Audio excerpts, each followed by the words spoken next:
Muito boa tarde, meus amigos. Mais um vídeo aqui em nosso canal e eu gostaria de fazer um agradecimento especial a todos vocês que curtem, compartilham e atribuem ideias de temas jurídicos para o nosso canal.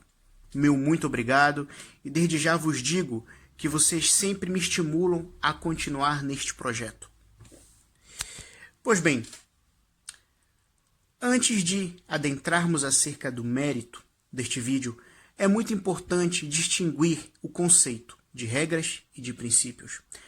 Basicamente, a regra se anula e o princípio se pondera, se otimiza, e o operador do direito aplica o princípio que melhor se adequa ao caso concreto. Pois bem, os princípios, eles sempre estão a ser ponderados, desde o início até o final do processo.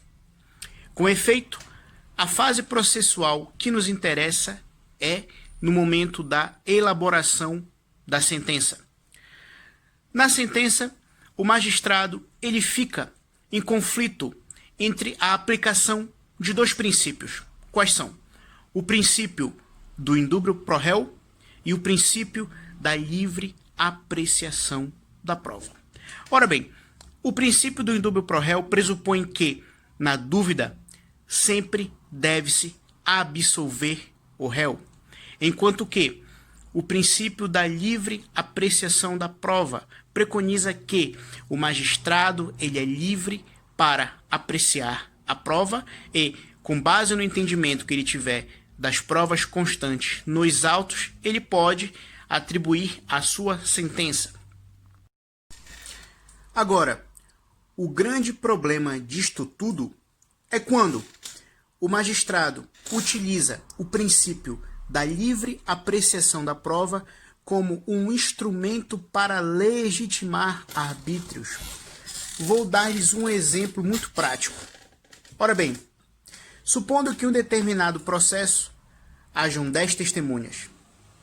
8 dessas 10 testemunhas digam que o arguido é inocente, enquanto que 2 dizem que o arguido é culpado.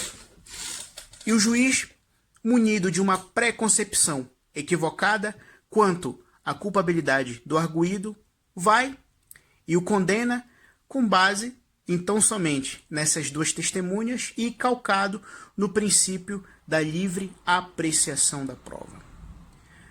Por isso vos digo, senhores, que este princípio, quando mal utilizado, é muito perigoso, muito pernicioso, pois ele está a jogar em risco um dos maiores bens jurídicos do ser humano, que é justamente a liberdade.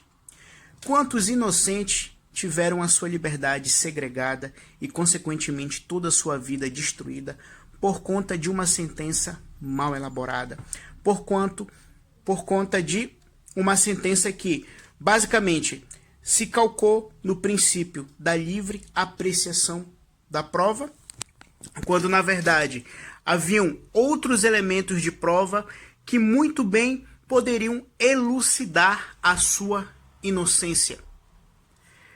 É por isso que, no confronto entre o princípio da livre apreciação da prova e o princípio do indúbio pro réu, sempre o princípio do indúbio pro réu deve preponderar, sem dúvida nenhuma.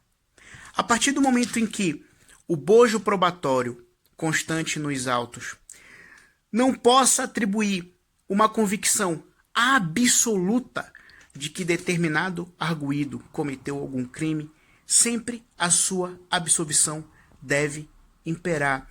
Justamente porque, diante de um Estado democrático de direito, em momento algum podemos correr o risco de condenar injustamente alguém.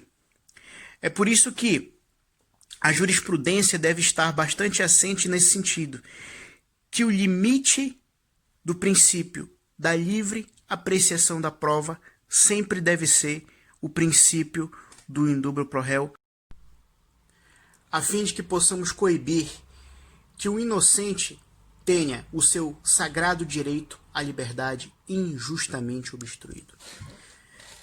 É por isso, senhores, que e um determinado bojo probatório, no qual não se possa extrair a certeza absoluta de que alguém cometeu determinado crime, certamente o princípio que deve preponderar é o princípio do indúbio pro réu, porque de maneira nenhuma podemos correr o risco de condenar um inocente.